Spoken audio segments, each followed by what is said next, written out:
I have m sources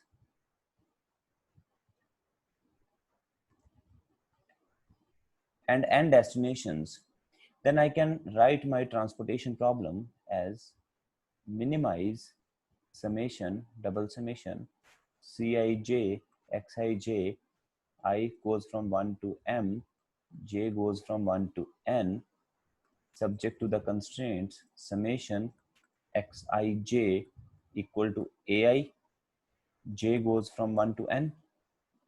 See, for fixed I, that means for, say, for I is equal to 1, what is this constraint? That x11 plus x12 up to x1n equal to a1. That means from source 1 to destination 1, from source 1 to destination 2, from source 1, that is from source 1 to destination 1, 2, 3 up to destination n. How much amount I am supplying? I am supplying a1 amount. Similarly, for I equal to 2, so here I is equal to 1. Similarly, for I equal to 2, I have the same summation. So I take for I equal to 2, how much amount available here? So for I equal to 1, what my constraints become? X21 plus X22 up to X2n equal to how much? A2. How is this? X21, if this is destination 1, this is destination 2, and this is destination n.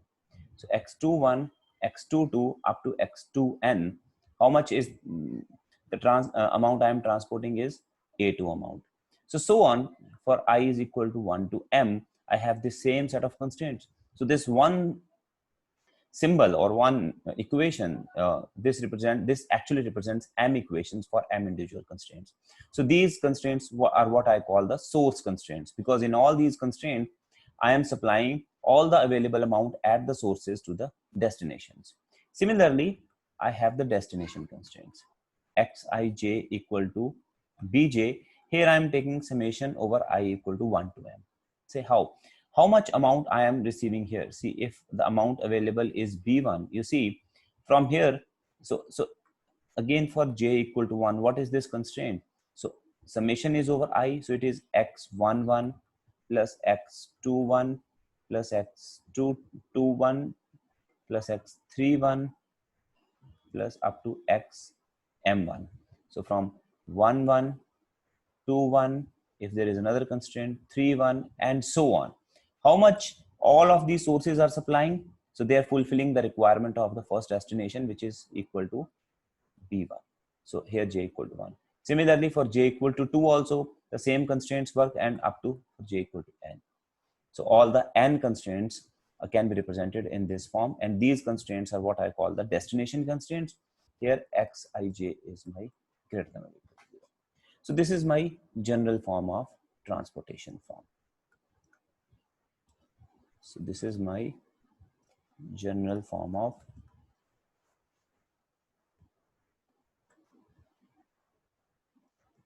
transportation problem. Okay. So now our task is to find the basic feasible solution for this general form. And again, we understand that the basic feasible solutions, which the variables which are making closed loop type structure, they do not form a basic feasible solution. So let us understand the structure in detail. We can write the cost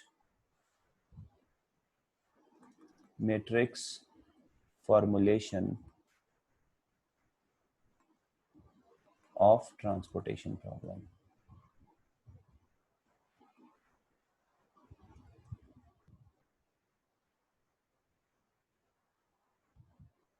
Now you see, the transportation problem can also be presented in this way.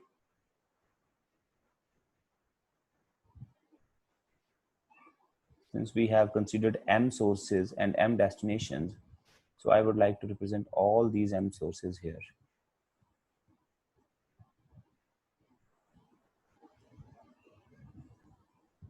So these are my sources, S1, S2, S3, and m sources. Now I will represent my destinations.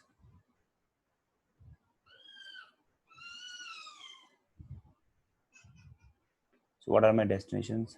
So D1, D2, D3 to Dn. And you see the amount transported from source 1 to destination 1 is how much? It is x11. Okay, instead of writing amount, I write the cost associated with the first cell. The cost of transportation from source 1 to destination 1 is how much? This is C11. From source 1 to destination 2, this is C12, this is C13, and so on up to C1n. So this is the total cost of transportation. Obviously, the amount transported from source 1 to destination 1 is x11, x12, x13. These are the unknown variables which I'll be writing here. And the amount available at source 1 is how much? A1. Similarly, because this is a cost metric representation, all I need is the cost in future calculations. So from source 2 to destination 1, my cost is C21, C22, C23 up to C2n, and the amount available at source 2 is A2, C31, C32, C33 up to C3n. The amount available is A3, and so on. CM1, CM2, CM3, and CMN. Amount available is AM. And similarly, at destinations, the availability the requirement is B1, B2, B3 up to Bn. So this is a M cross N matrix where the rows represents my source constraint and the column represents my destination constraint. Same way we represent it for the 2 by 3 matrix. Okay, now the amount available from source 1 to destination, or the amount transported from source 1 to destination, has to be x11, x12, x13, and so on, x1n. Similarly, amount transported from S2 to D1 is x21, x22, x23, and so on. And you can see my constraints can also be rewritten from here, that the sum total is A1. You see, x11 plus 12 plus 13 is equal to x1n. So my first constraint is how much? x11 plus 12 plus 1n is how much? A1. So sum total of the rows are what? AIs, and sum total of the columns are what? BJs. Okay, so that means I need to fill up this table in such a way that the amount I am transporting, or amount I am writing in these columns, has sum total equal to the right hand side mentioned quantities, and their total should also be equal to the bottom quantities. It looks like a puzzle situation, and I will show you that by hit and trial you cannot find a solution of this problem. We'll discuss that thing also. Okay, so far we were discussing about the basic solutions. Okay, now you see, I want to again say, since there are m by m sources and n destination, so number of basic variables are m plus n minus 1. So in order to find a basic feasible solution, I need to make m plus n minus 1 cells positive to have my my basic feasible solution, and rest of the cells are non-basic, so they can assume 0 value. Okay, let us consider a problem. Okay, we take a problem, simple problem, or simple representation of, say,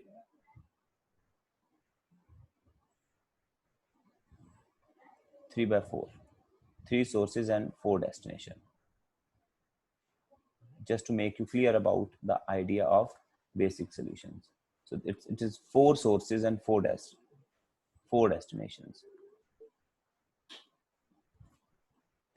Now you see here, how many variables are there in the basis? It is 4 plus 4 minus 1. It is 7 variables. So that means I have to make allocations in 7 variables such that the availability and requirement is satisfied, and at the same time there should be no loop inside the structure. So can I give allocation here in this way? 1 2 3 4 5 6 7. So I have given 7 allocations. So my question is this kind of representation, can I take these 7 variables in my basis, like x11, x12, x22, x23, x33, x31, x43? Can these 7 variables be taken into basis? The answer is no in this case. Why? Because you see, if you connect this cell with this cell, and then you connect this cell with this cell, you connect it with here and here, you connect it with here, and then you reconnect it with the first cell, you are having a closed loop type structure, although I'm not including this cell. So please be careful. What I'm telling you here is very important. I do not want a closed loop type structure in all the 7 cells or within the subset of these 7 cells. I mean, if I'm even including 6 cells and they are making a closed loop type structure, so I have to be careful about this thing. Okay, so there should be no loop while making a basic feasible solution. Okay, even with the 7 cells also, or 6 cells, or 4 or 3 or 2, whatever, there should be no loop.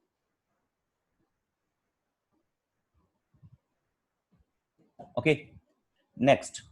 So then if I want to look here again,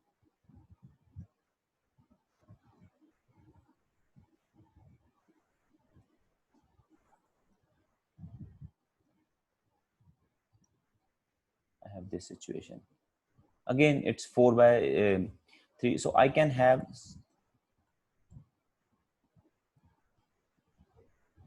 so 1 2 3 4 5 6 and 7. Now, can this choice of variables, these 7 variables, do they make a basic feasible solution, or are they the candidate for being a basic feasible solution? So let us see. If I connect this cell with this one, then I connect with this one, I connect with this, I connect with this, then I connect with this cell, and now I connect this cell with this one. Now here it is an important point. I'm connecting this cell with this cell, but you can see a connection here. See, this is not at all a connection, because I'm connecting the cells, these cells, they must form a closed loop. It's like they're crossing over. Like, it's just like I'm giving thread. There are students sitting in each of the cell. I'm giving one thread. I'm giving them a thread starting from this person, and the other end I'm asking this person to hold a part, and then I bend the thread from here to this person, from here to this person, from here to this person, from here to this person, and from here to this person. So here the threads are crossing. Closed loop structure is here. Like, threads start from here, passing through these 6 people, 5 people, and ultimately end up from where it started. So it's a different situation. So this is a basic feasible solution, yes, but this is not a basic feasible solution. So try to understand the difference here. This cell is not in the basis. This cell is not a candidate for the basis. Had it been a candidate for the basis, so this would not be a basic feasible solution. Okay, so only their paths are crossed. It's not like they're making a loop. I hope this is clear to all of you. Okay, so now let's proceed further. So that means in order to find a basic feasible solution, all I need to do is I need to put cells in such a way that they do not make a loop. Okay, consider this transportation problem.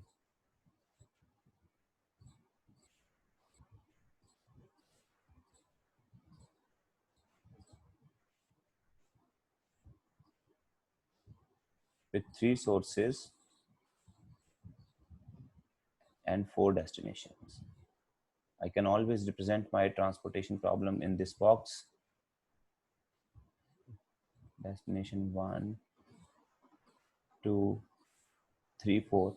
Suppose the cost of transportation from source 1 to destination 1 is 3, 7, 6, 4, 2, 4, 3, 2, 4, 3, 8, 5, 5, 2, 3, 3, 3, 2, 2. So this is what my AIs in this way, and these are my BJs. So what is the total demand? 3 plus 3, 6, 6 plus 4, 10. And what is my availability? 5 plus 2, 7 plus 3, 10. So that means total availability is equal to total demand. So as I discussed, this is what I call my balanced transportation problem.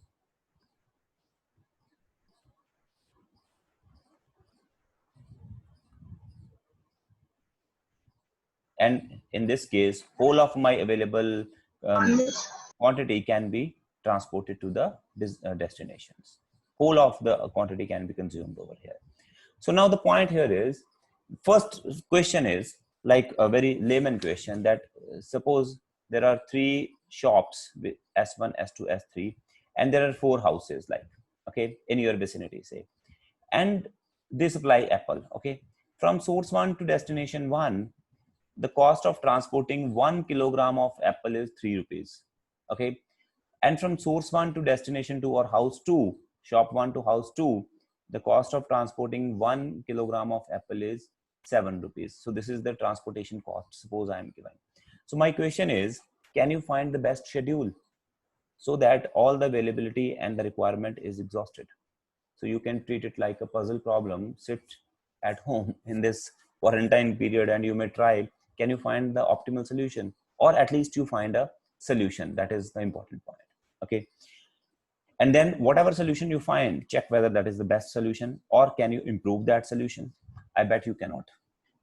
The hit and trial method does not work in this case, not even a smaller problem. So you will try this and then you will understand the severity of this problem. But now we are going to discuss the mathematics behind this, that how we can guarantee the optimal solution of this problem is that by the theory of linear programming problem. The theory of linear programming problem said that the optimal solution of a LPP occurs at a one of the basic feasible solutions. So that's why we are talking about the basic feasible solution thing. So we want to identify how to write the basic feasible solutions, and we have figured out, in case of linear programming problem, we had to use artificial variable concepts to find the initial basic feasible solution. But in this case, we really don't need that kind of concept. All we need to do is we need to check whether the allocated cells make a loop or do not make a loop. So you can use a hit and trial method, like I told you, so that okay, I will give it as an exercise for you to do at home to find a basic feasible solution by using hit and trial method. Tomorrow but then we have some specialized method which find the initial basic feasible solutions. Okay, so these methods are, which we are going to discuss in this class, are northwest corner rule,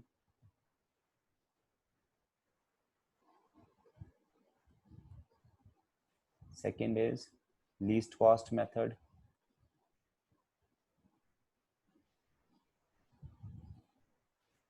and third is Vogel's approximation method.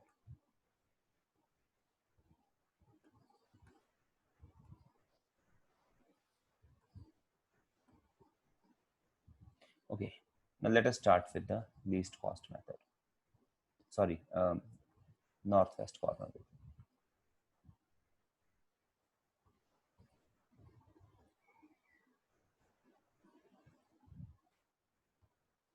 So what northwest corner rule says? Northwest corner rule says that you take this top left corner of this transportation problem. Remember, the entries here written are my cost of transportation. The amount I am transporting is unknown variable that I have to decide and I have to fill up. Okay, so in northwest corner rule, we are going to fill up that amount so that my availability and demand get exhausted here. Okay, so you see the left hand top left cell is 3, and you see from source 1 there are 5 units available, but the requirement of destination is 3, so you send 3 units from source 1 to destination. So I am marking 3 here, that means I am transporting 3 units from source 1 to destination. Okay, so how much amount is left here is 2 units, because 3 units are available here. And now I cross this column. Why I'm crossing this column? Because there is no more required on the destination 1, because 3 units were required. That demand is already fulfilled by the source 1. Okay, then in the reduced matrix, we again look for the northwest corner. What is this? Here is the northwest corner is this cell. how much the maximum amount you can transport, and in this cell you see the available amount is 2 but the requirement is 3, so we transport 2 units here. And how much is left? One more unit needs to be required to fill up the demand. So I cross this row because already the availability of this row is exhausted. Okay, and 1 unit is left still to be fulfilled in destination 2. Now in the reduced matrix, you look for the least cost, northwest cell. This is the cell. What is the available amount? 2. And what is the requirement? 1. So you transport 1 unit here. Now you cross off this column. Why? Because this column is exhausted, all the demand has been fulfilled, and this source has 1 more unit left to be transported. Now again you take the left northwest corner rule, northwest corner cell. How much you can transport here? 1. You cross it, you have 1. So here again you transport 1, it is 2, and finally you transport the amount 2. And you see all of the amount required is fulfilled here. So, and you see how many cells are there? 1, 2, 3, 4, 5, 6. And how many cells are there in the basis of this table? So 3 plus 4 minus 7 equal minus 1 equal to 6 basic variables in this case. And these are the 6 cells which I have given positive allocations. So basic cells means these are the cells with 6 cells where I can give the positive allocations. Rest of the cells are 0, means rest of the variables are taking 0 values. That means in this way that I am giving x11 means source 1 to destination 1, I am transporting 3 units. X12 is 2, x22 is 1, x23 is 1, x33 is 1, and x34 is 2. So this is the total. This is how I am transporting from these sources to these 3 destinations. And you see the sum total of each column, the sum total of first is 3. Here the sum total is 3, 2, 2, and the sum total of each row is same as mentioned in the right hand side. So as much amount available is being transported, as much amount required is also being received by the cells. And what is the cost of transportation here? You see, transporting 1 unit costs 3 rupees, but I am transporting 3 units. So what is the cost? 3 3s are 9 plus 14 plus 4 plus 3 plus 8 plus 5 2s are 10. So how much is the total amount? 23, 23, 4, 27, 30, 38, 48. So cost of transportation is 48. So I got one basic feasible solution where the cost of transportation is 48. Certainly this is not an optimal solution. So the next question is how to find the optimal solution. And it is your homework also. Can you find by hit and trial method also a solution which give you better value than 48? Okay. And if you are able to find, then can you find the best solution by using hit and trial method? So you try this thing at home. But for today, what my objective was to discuss about the basic feasible solutions. And we have discussed one method called northwest corner rule to obtain the initial basic feasible solution. So this is what we call initial basic feasible solution.